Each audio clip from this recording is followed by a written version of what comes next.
Эфирда яңалыклар. Студияда Эльмира Шәрифуллина. Исәнмесез? Бүген безнең программада районда гражданлык оборонасы буенча өйрәнүләр булып узды. 1 октябрьдән Россия кораллы көчләренә хәрби чакырылыш башланды. Коронавирус вазгыяте буенча яңа чикләүләр кертелде. Хәзер әлеге һәм башка яңалыклар хакында. Татарстанда коронавирус белән бәйле вазгыять катлаулану сәбәпле чикләүләр кертелде. Яңа өстәмә чикләүләр 11 октябрьдән гамәлгә керәчәк дип хәбәр итте Республика президентының матбугат хезмәте җитәкчесе Лилия Галимова. 11 октябрьдән кинотеатрлар, цирклар, концерт заллары, тамаша залларын 50%-ка гына тутыра алачак. 500-дән дә күбрәк кеше кертү тыела. Җәмәгать туклану урыннарына, спорт үзәкләренә, бассейннарга, фитнес үзәкләргә, аквапаркларга, сәүдә күңел ачу үзәкләренә COVID-19-га каршы вакцинация узуны раслый торган QR-кодларны күрсәткәч кенә кереп булачак. Коронавируска каршы вакцина ясатмаган яки соңгы 6 айда ковид белән авырмаган 65 яшьтән өлкәнрәк кешеләр өчен мәҗбүри үзизоляция режимы кертелә. Республикада шул исәптән районда да коронавирус белән хәл киеренке тора. Авыручылар арту сәбәпле Россиядә барлык масса күләм чаралары гамәлдән чыгарыла. COVID-19 белән авыручылар саны соңгы атнада аеруча зур тизлек белән артты. Әлбәттә, моңа сезонлы грипп һәм салкын тию очраклары да өстәлә. Кичә Татарстанда COVID-19 белән теркәлгән 80 очракның 2-се азнакайда. Гомумән узган атнаның статистика мәгълүматларына килсәк, атна дәвамында ашыгыч ярдәм сорап 546 кеше мөрәҗәгать иткән, 11 кеше реанимациядә, 98 авыру кызыл зонада ята. Әлбәттә, бу уйландырырлык саннар. Табиблар катгый рәвештә вакцина ясатырга киңәш итәләр. Бүгенге көндә районга 22 меңнән артык доза вакцина кайткан һәм ул кайту дәвам итә. Вакциналар белән бернинди өзеклекләр дә юк дип белдерде эпидемиология белгечләре. Вакцина ясатканнар чирне җиңелрәк кичерә диләр алар. Әлбәттә, аның өстенә саклану чараларын үтәргә һәм үз сәламәтлегебезне шәхсән үзебез кайгыртырга кирәк. 2021 елның 6 октябрендә илдә барлык дәрәҗәдәге башкарма хакимият органнары белән берлектә гражданнар оборонасы буенча бөтен Россия өйрәнүләре булып узды. Шул уңайдан Азнакай нефть идарәсенең нефтьне комплекслы әзерләү һәм кудыру цехында өйрәнүләр оешкан төстә барды. Өйрәнүләрнең төп максаты гадәттән тыш хәлләр булган очракта гражданлык оборонасы хезмәте һәм эвакуация органнарының дөрес һәм бердәм хәрәкәт итүләрен тәэмин итү. Азнакай нефть һәм газ чыгару идарәсенең нефтьне комплекслы әзерләү һәм кудыру цехы 1 класслы куркынычлылык объектына кертелә. Шуңа күрә өйрәнүләр өчен нәкъ шушы объект алынды. Территориядә түбәндәге куркынычлар бар: нефтле сыеклыкның югары басымы, көч җайланмаларында югары басым, технологик җайланмаларда 200 градуска кадәр югары температура, шума өслек, төрле җанварлар килеп чыгу куркынычлары да бар. Өйрәнүләр үткәндә куркынычсызлык әсбаплары кулланылды. Өйрәнүләрнең шарты буенча һава һөҗүме нәтиҗәсендә нефть агызу җайланмасы зарарлана. Һөҗүмнән вакытында саклану сәбәпле кешеләр зыян күрми. Әлбәттә, бу өйрәнүләр генә шулай булып калсын да, ләкин килеп туган гадәттән тыш хәлләргә без һәр вакыт әзер булырга тиеш дип белдерде 87-нче янгын бүлеге гарнизоны начальнигы Рөстәм Хәйруллин. Бүгенге тормыш вазгыятендә мондый өйрәнүләр бер яклап объектлардагы көтелмәгән хәлләргә әзерлекне, икенче яклап халыкның уяулыгын сыный. Булып узган әлеге масштаблы чара да районның, халыкның, ире оешмаларның көтелмәгән хәлләргә никадәр әзер булуын күрсәтте. Оештыручылар белдергәнчә, Азнакай районы гадәттән тыш хәлләргә әзерлек сынавын уңышлы узды. Россия президенты Владимир Путин 2023 елны укытучы һәм остаз елы дип игълан итте. Аны 2023 елда Россиядә фәнни педагогикага нигез салучы Константин Ушинскийның тууына 200 тулуга багышлыйлар. Моңа әзерлек якын арада башланачак.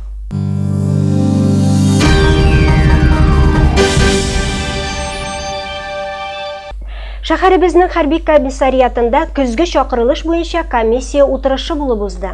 Хәрби чакырылыш комиссиясе белән район башкарма комитеты җитәкчесе Айдар Шәмсетдинов рәислек итә. Аның белдерүенчә, комиссия узарга килгән егетләр армия хезмәтенә яраклы һәм көзге чакырылышка әзер. Очень приятно было, это совершенно здоровые ребята. И с огромным желанием, вот я всех практически интересовался, все с огромным желанием идут служить в армии. И вообще последние годы возвращается уже престиж службы в рядах российской армии и полностью, значит, поддержки родителей. Многие ребят хотят служить в элитных войсках. Сегодня уж в основном практически все годные. Хәрби комиссариатта медицина тикшеренүгә узу һәм районның чакырылыш комиссиясе эше оешкан төстә канун таләпләренә нигезләнеп алып барыла. Хәрби комиссар әйтүенчә, кораллы көчләр сафына техник белемле егетләр аеруча кирәк һәм андыйлар бездә аз түгел. Призываюсь в армию в этом году. Я закончил Казанский федеральный университет, бакалавр. Решил пойти служить в армию, так как хочу продолжить работать в определенных силовых структурах, где требуется военный билет. Поэтому есть большое желание пойти в армию. Армия хезмәте җитди һәм җаваплы хезмәт һәм Россиянең кораллы көчләрен безнең районның абруйлы, чыныккан, ныклы егетләре бу юлы да лаеклы рәвештә тулыландырачаклар. Иң мөһиме, аларга чыдамлык, сабырлык һәм сәламәтлек юлдаш булсын. Азнакай шәһәре гимназиясында 2021-2022 уку елында укытучы һөнәренә килгән яшь педагоглар белән очрашу булып узды. Әлеге чарада район башлыгы Марсель Шайдуллин, район башкарма комитеты җитәкчесенең социаль мәсьәләләр буенча урынбасары Дамир Гыйләҗев та катнашты. Азнакай районында мәгариф үсешендә яшьләрнең тоткан урыны турында мәгариф идарәсе җитәкчесе Зөлфия Гыйләҗева сөйләде. Энергия яшьләр оешмасы эше турында 5-нче мәктәп укытучысы, ел укытучысы 2021 конкурсында педдебют номинациясында катнашучы Нигина Турсунова чыгыш ясады. Профсоюз оешмасы рәисе Лилия Вәлиәхмәтова социаль проектлар турында мәгълүмат бирде.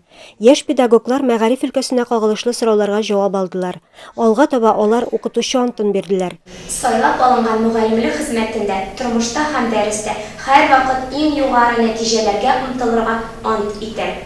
Ант итәм, ант итәм, ант итәм. Азнакай районы башлыгы яшь укытучыларга зирәклек символы Совет статуэткасы һәм Азнакай районы турында китап тапшырды. Чара чәй табыны артында фикер алышу белән тәмамланды. Соңгы атналарда шәһәребездә чистарту өмә эшләре алып барыла.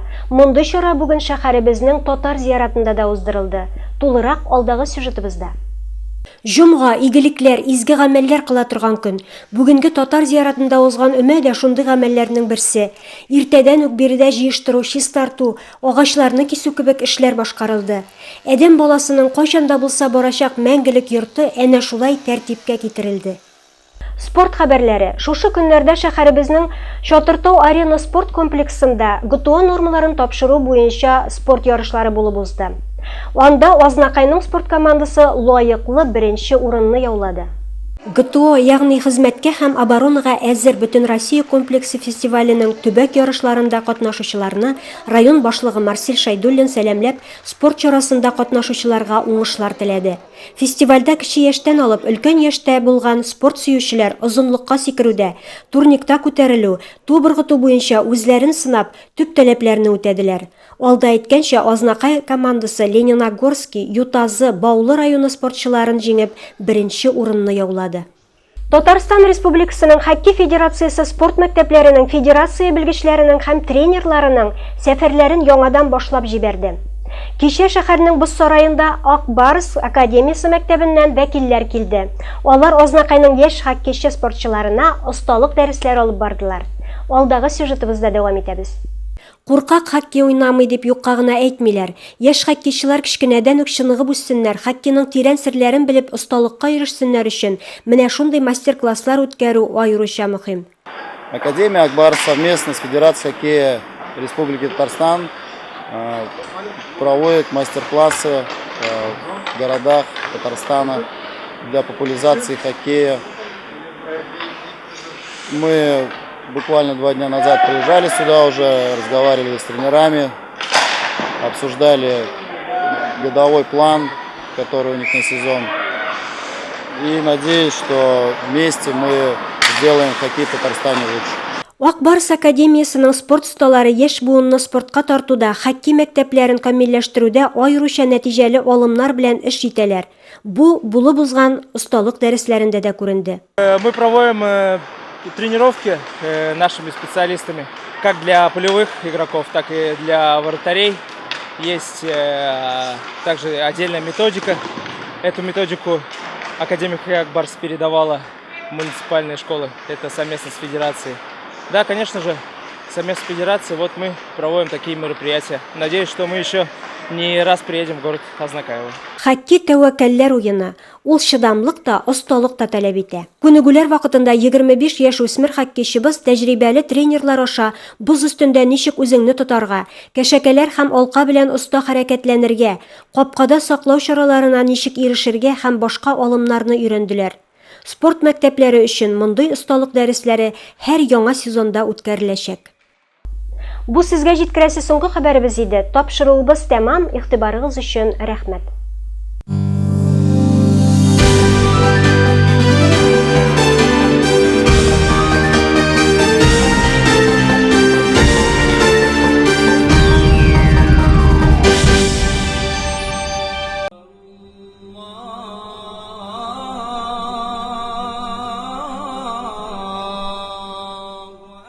بسم الله الرحمن الرحيم الحمد لله والصلاة والسلام على رسول الله وعلى آله وصحبه أجمعين ومن تبعه بالإحسان إلى يوم الدين وسلم تسليما كثيرا اللهم صل على محمد وعلى آل محمد كما صليت على إبراهيم وعلى آل إبراهيم إنك حميد مجيد Barcha alamlarni yo'qdan bor qilgan, har doim bizlarni tarbiyalagan, ne'matlantirgan Rabbimiz Haq subhanahu va taolaga hamd sana maqtovlarimiz bo'lsa edi, hamda uning elchisina payg'ambarina Muhammad Mustafa sallallohu alayhi va sallamga ko'ngil to'rlarimizdan chiqqan salovat shariflarimiz har doim erishsa edi.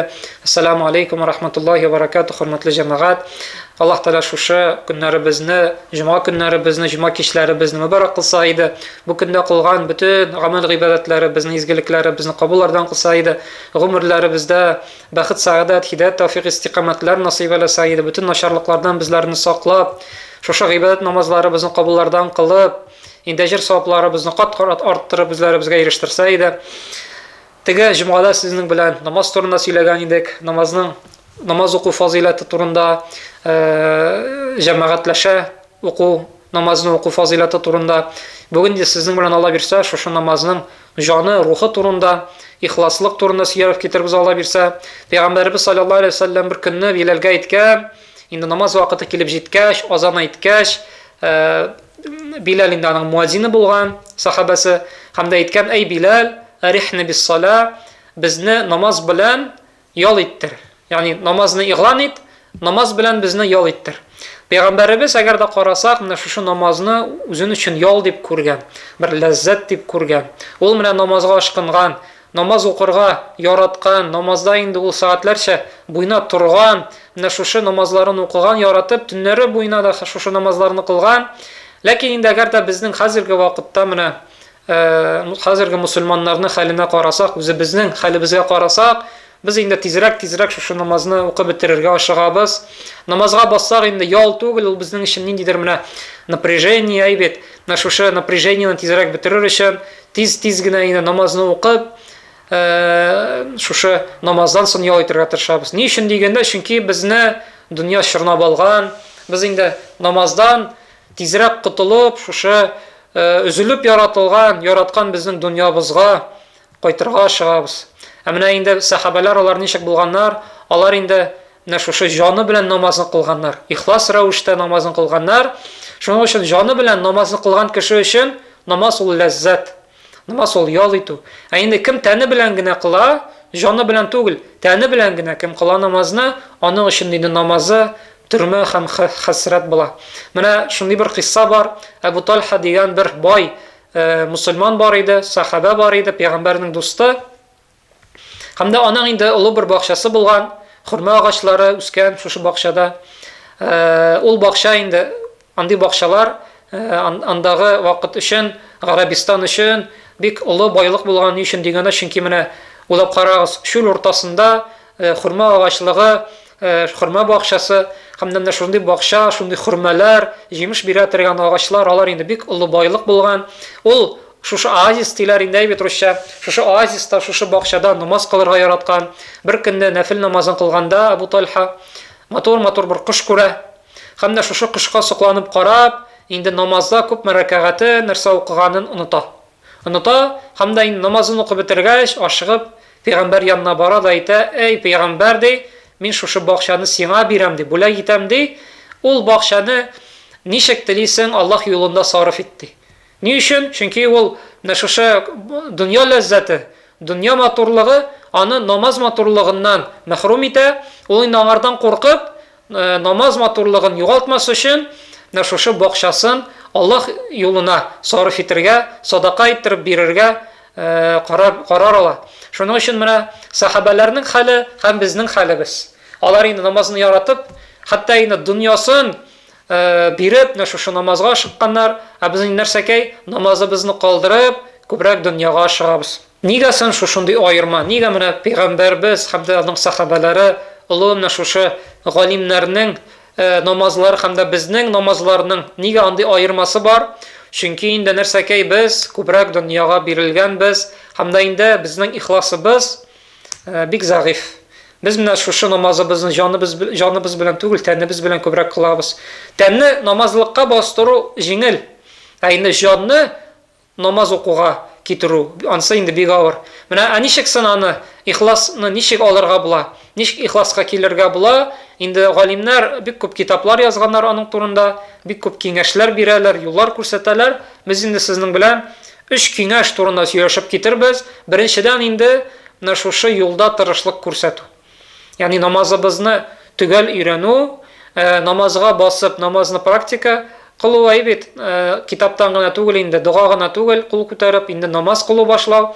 Әгәр дә 5 вакыт намаз кылабыз икән, ләззәт тапмыйбыз икән намазда, инде менә шушы җаныбызны китерергә тырышу.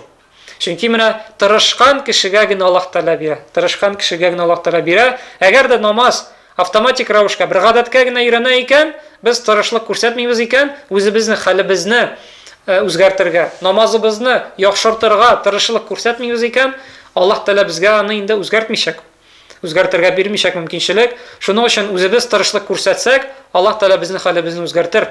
Чөнки Аллаһ Тәала әйтә Анкабут сурасында, Урмакуш сурасында: "Валлазина джахаду фина ланахдияннахум субулана ва инналлаха ма'ал мухсинин." Әйткән кемнәр безнең өчен тырышлык күрсәтсәләр, без аларны үз юлыбыз буйлап йөртербез ди. Кемнәр тырышлык күрсәтә, аларны гына хидаят юлына бастырырбыз һәм хидаят юлынан алып барырбыз ди. Чөнки менә әле хидаят юлына басу бар. Кемдер исламны кабул итә, намаз укый башлый, ләкин инде ул юлдан тайпыла, бара алмый. 1 ел үтә, 2 ел үтә, намазын калдыра, уразасын калдыра, хәмер эчә башлый, зина кыла башлый, калган шушы бүтән гынахларга, бүтән пычраклыкка кайта, һәм дә инде хидаят юлынан бара алмый. Хидаят юлына басырга мөһим, ләкин хидаят юлыннан тугры рәвештә бару тагын да мөһимрәк. Шуның өчен Аллаһ Тәала әйтә, кемнәр безнең юлда, ислам юлында, диндә тырышлык күрсәтә икән, biz аларны хидаят юлынан алып барырбыз дигән Аллаһ Тәала. Икенче киңәш, икенче насихат, менә шушы намазны укыганда ләззәт табыр өчен. Икенче киңәш, ул инде намазны аңлап уку. Намазны аңлап уку. Чөнки менә без инде татарлар, әйбит, гарәпчә аңламыйбыз. Намаз инде ул гарәпчә генә. Бик күбебез инде шушы өлкән яшьтә килә дингә, намазны инде өлкән яшьтә кыла башлыйлар, ләкин инде менә шушы гарәпчәдән тәрҗемә ителгән китаплар күп. Без инде намаз кылганда, намаз нәрсәдән гыйбарәт? Намаз инде ул зикрләр, төрле хәрәкәтләр һәм дә Коръән уку. Зикрләрнең мәгънәсе билгеле, алар язылган, татарчасы да, русча да бар. Намазда укыган сүрәләрнең дә мәгънәсе билгеле, тәфсире бар. Аларны без укый алабыз һәм укырга тиеш бездә. Намазны укыганда аның мәгънәсен искә төшерергә кирәк. Чөнки менә кеше намаз укыганда, әгәр дә ул нәрсә укыган белмәсә, нәрсә укыганын аңламаса, ул инде нәрсәкәй гафләттә булачак. Башка берәр нәрсә турында уйлыйчак. Инде коры-коры шушы гарәп сүзләрен әйтеп, ул сүзләрдән нәрсә икәнен белмәсә, намазда ул җаны белән була алмаячак. Шуның өчен кемнең мөмкинчелеге бар, гарәп телене өйрәнү бик тә яхшы. Гарәп телене өйрәнеп, аны инде менә гарәпчә укыганда, нәрсә укыганны аңлап, ул инде уку бик мөһим. Ләкин инде әгәр дә без өйрәнә алмыйбыз икән, шушы чит телене, безнең өчен гарәп телене, без инде нәрсәкәй аның тәрҗемәсен русча яисә татарча укып, ятлап, шушы тәрҗемә белән инде аңларга кирәк намазыбызны. Чөнки менә Аллаһ Тәала да хәмер турында әйткәндә, хәмерне бит Аллаһ Тәала харам кылды, аракы өчен, шушы хәмер эчемлекләрне өчен харам кылды. Ни өчен дигәндә, чөнки кеше эчкәндә инде аның акылы китә. Һәм дә инде хәмер харам кылуы 3 этапта булган инде. Аллаһ Таала хәмерне шул ук бер аят белән генә тыймады. 3 этапта тыйды. Беренче этап нинди булды? Аллаһ Таала хәмернең зарары турында сөйләде. Аракының зарары турында сөйләде. Анарсын икенче этап берничә вакыт үткәч, икенче этап килде. Кайбер сахабалар әле хәмерне ташламаган иде. Намаз кылганда да хәтта алар исерек килә иделәр мәчеткә. Андый сахабалар да булганнар. Һәм исерек килгәндә Аллаһ Таала аят иңдерде, пәйгамбәргә әйтте: "Я юхаллазина аману ла тaqrabus-салат ва антум сукара хатта ta'lamu ma taqulun." Эй, иман китергән бәндәләр, эй сахабалар ди, сез ди мәчеткә килгәндә исерек килеш килмәгез ди. Айныгач килегез ди. Чөнки сез нәрсәкәй намаз кылганда нәрсә әйткәнегезне аңламыйсыз ди. Аллаһ Таала әйтә, сез ди аңламыйсыз нәрсә әйткәнегезне, нәрсә укыганныгызны аңламыйсыз, шуның өчен намазга якынлашмагыз, мәчеткә килмәгез дип Аллаһ Таала мәчеткә килүне тыйды исерекләр өчен. Өченче этап инде Аллаһ Таала хәмерне тулысынча тыйды. Шулай итеп исерекләр өчен инде намазны укырга, мәчеттә намазны укырга Аллаһ Таала тыйган иде. Алар шушы Куръанны аңламаган өчен, нәрсә әйткәнне аңламаган өчен, ләкин безгә карасак, без инде хәмер дә эчмибез, намаз укыган кеше ул исерек тә түгел, ләкин инде аңа карамастан без нәрсә укыганны аңламыйбыз. Шуның өчен бер галим әйткән бик матур сүзе: күпме намаз укучылар бүген хәмер эчмиләр ди, ләкин намазда нәрсә әйткәннәрне белмиләр, чөнки аларны дөнья тормышы исерткән ди. Дөнья тормышы исерткән ди. Менә күпме кеше ди, күпме мусульман хәмер эчми ди, намаз кыла ди, хәмер эчми, ләкин инде намазда нәрсә әйткәнен белми, яисә гадәттә шәйнде автоматик рәвештә укый, аңламый, оныта, гафләттә була. Ни өчен? Чөнки инде безнең дөньябыз исерткән ди. Шуның өчен менә намазны җаныбыз белән, ихлас белән укыр өчен, намазда ләззәт табыр өчен, инде намазда укыган бөтен сүрәләрне, аятларны, зикрләрне аңлау бик мөһим. Һәм өченчедән инде өченче киңәш ул иң мөһим, иң олы киңәш, ул да булса дуа кылу. Чөнки нинди генә эшкә тотынсак та Аллаһ Тааладан ярдәм сорарга кирәк. Чөнки без үзебез берәр дә булдыра алмыйбыз. Без инде шул кадәр зәгыйф. Аллаһ Таала теләмәсә, без инде хәтта инде менә селкенә дә алмас идек. Әйбет күпме селкенә алмаган кешеләр бар, инвалидлар бар. Алар инде менә шушы аяк куллары сәламәт булмаган өчен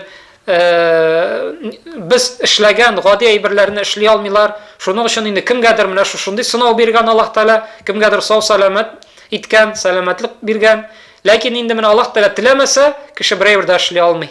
Сау сәламәт булсаң да, үз акылыңда булсаң да, бай булсаң да, Аллаһ Таала теләмәсәң, намазга да басмыйсың, Аллаһ Таала теләмәсәң, диндә дә булмыйсың. Шуның өчен инде кеше үз яхшы гамәлләре белән шушы Аллаһ Тааланың ризалыгына ирешер өчен ирешергә тиеш. Һәм дә инде менә шушы дугасы белән Аллаһ Тааладан ярдәм сорарга тиеш. Чөнки менә без исламга килдек, Аллаһка шөкер, намаз укый башладык Аллаһның рәхмәте белән, ләкин бу диндә дәвам итер өчен, бу дин буенча яшәр өчен һәр даим Аллаһның инде ярдәменә мохтаҗбыз. Шуның өчен дуа иң олы киңәш, һәр вакыт дуада булыйк.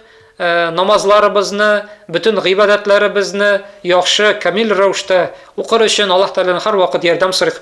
Субханакаллаһумма бихамдик, нашһаду ва ла илаха илля анта, настагфирука ва натубу илейк. Вассами'уд дуа.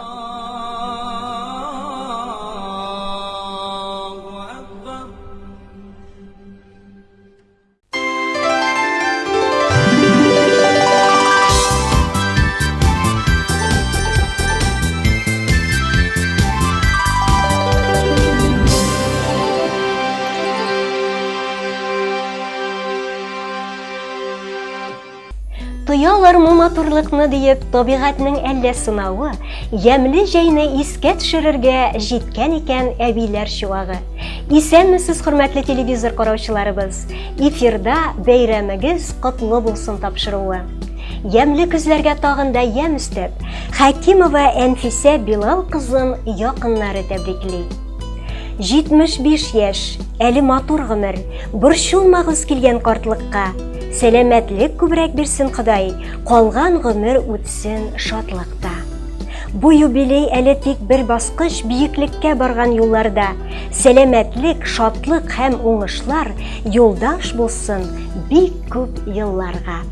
Көз айлары бүтін җиргә муллык белән бергә безгә шатлык та алып килә. 8 октябрьдә безнең иң кадерле кешебез, әниебез, әбиебез Хәкимова Әнфисә Билал кызының олы юбилее 75 яшь тулган көне. Әни, син киң күңелле, ярдәмчел, юмарт һәм кешелекле. Йөзең һәр вакыт якты, мөлаем, нур сибеп тора. Күңелең шат, рухың көчле, һәр вакыт безне ачык йөз, мул сый, хөрмәт белән каршы аласың. Төпле киңәшләрең белән озатып каласың. Син кечкенәдән үк әти-әниеңнең олы ярдәмчесе, энеләрең Йолдыз, Флүрнең, сеңлең Розаның яраткан апалары да, дусларыңның, күршеләреңнең киңәшчесе дә, хезмәттәшләреңнең горурлыгы булып, бүгенге көндә дә безне куандырып яшисең син. Әниебез яшьтән үк эшкә тырыш, уңган кеше, Азнакай кирпич заводында район газ эксплуатацияләү хезмәте күрсәтү предприятиесында слесарь, аннары диспетчер булып, үзенең 42 ел гомерен хезмәткә багышлый ул. Хезмәттәшләре дә хәзер дә әнине сагынып искә алалар.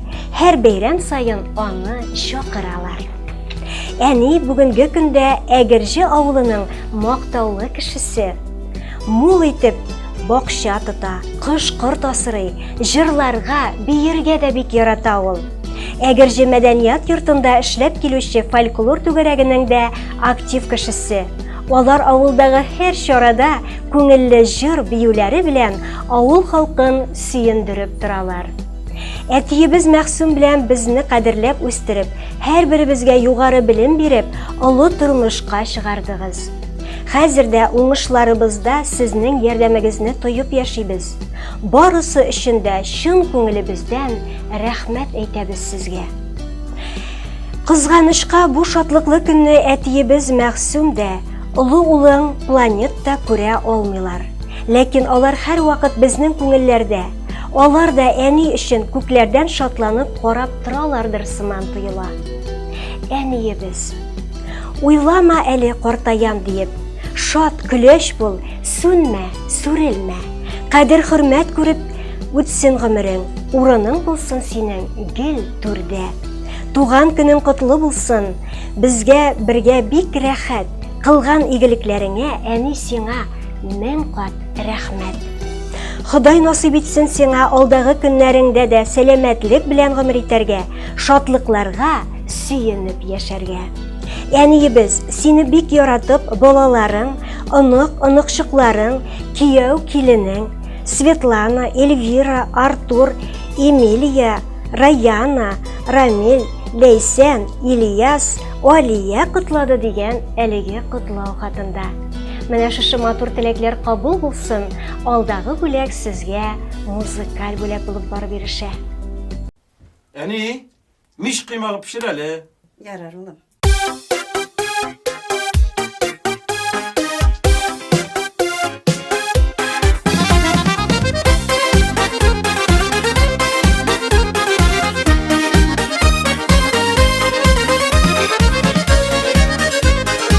Телефонlarınızı alıp kız baytıp güne yürü bulmayı bitin bir нәрсе көрмейсіз.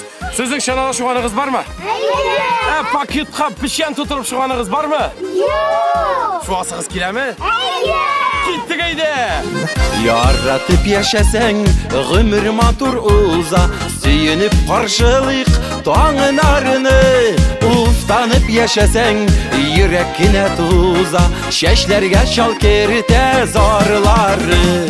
Dünyanı yaratıp doğan dip can atıp, ömür ul bir kızka unutmayıp, yarlarını yılatmayıp, iri kellep yuvatıp, dostlarını dünyanı yaratıp. Dünyanı yaratıp doğan dip can atıp, ömür ul bir kızka unutmayıp, yarlarını yılatmayıp, iri kellep yuvatıp, dostlarını dünyanı yaratıp. Бәхетле булырга, сөйенеп яшәргә, Худайның сырыгы без дога yaşamasın. Yalgızlıktan kıyıp yazmışka kiyinip yalgızın yaşarıga yazmasın. Dünyanı yaratıp doğan dip can atıp ömür ul bir kızga unutmayıp yarlarını yılatmayıp iri kellep yuvatıp dostlarını dünyanı yaratıp. Pişen koyun alamız.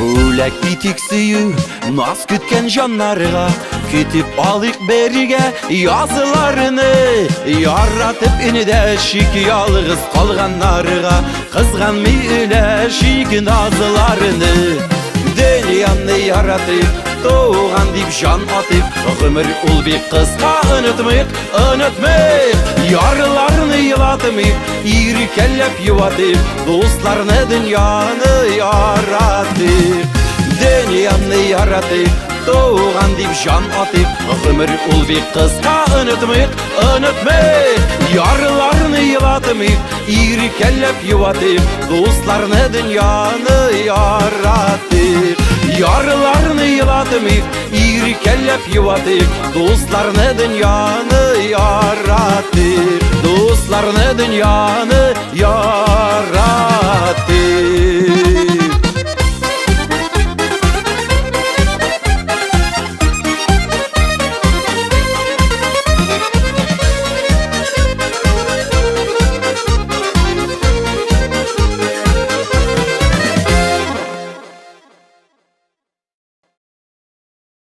Hürmetli tamaşaçılarыбыз, tapşırığımız ahırında sizge isenlik, sağlık, turmuş mollыгы tileybiz.